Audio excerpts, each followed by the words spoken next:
রাস্তায় role, fuchka, chowmein নিয়ে বাঙালি যতই নাচানাচি করুক না কেন বাপু, লুচি এখনও বাঙালির পারিবারিক জীবনের অঙ্গ।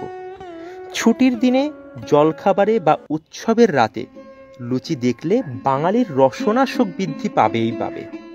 ঈশ্বরচন্দ্র গুপ্ত থেকে ভারতচন্দ্র, হেমচন্দ্র থেকে রমেশচন্দ্র, সুকুমার রায়, তস্যপুত্র সত্যজিৎ বা ঠাকুর পরিবারের রবীন্দ্রনাথ, অবনীন্দ্রনাথ সবাই লুচি বলতে অজ্ঞান।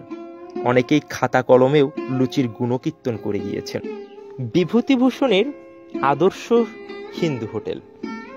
চালের বাতায় লুচি ভাজার খুন্তি খুঁজে রাখতেন হাজারি ঠাকুর। না জানি তার হাত যশে সেই লুচির কি অসাধারণ স্বাদ খুলত। এছাড়া শরৎচন্দ্রের উপন্যাসে একাধিক নায়িকা লুচি ভাজার এক্সপার্ট ছিলেন বলে আমার মনে হয়।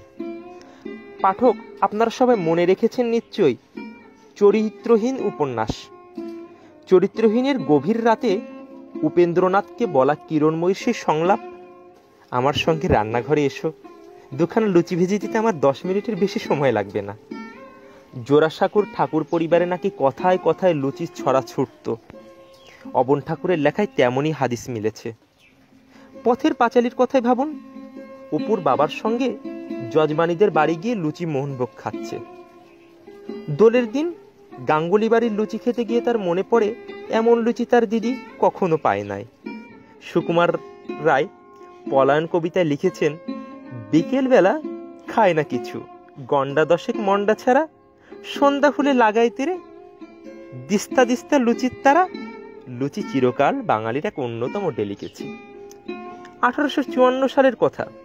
রামনারায়ণ তর্করত্ন রচিত কুলীনকুল সর্বস্ব গ্রন্থে লুচিকে উত্তম ফলারের সর্বপ্রথম উপাদান হিসেবে গণ্য করা হয়েছিল। লুচি কিন্তু দেশজ বা বাংলার প্রকৃত শব্দ নয়। লুচি সংস্কৃত শব্দ প্রসূত নয়।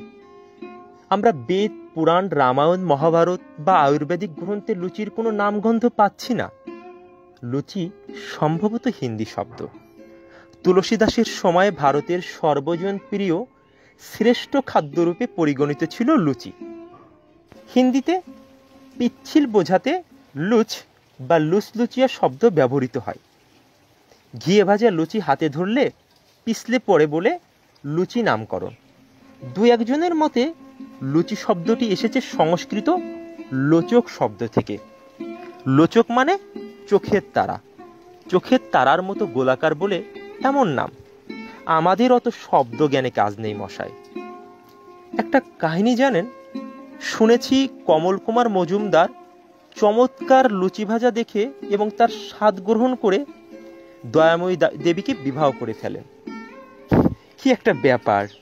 19বিংশ শতকে বিয়েবাড়িতে লুচির প্রবেশ ঘটেছিল। কলাপাতায় বড় বড় লুচির সঙ্গে দেয়া হতো আলু কুমড়ো ছক্কা। কলকাতার বাবুরা লুচির পাতলা দিকটা খেতেন, বাকিটা খেত তার চাকর বাকররা।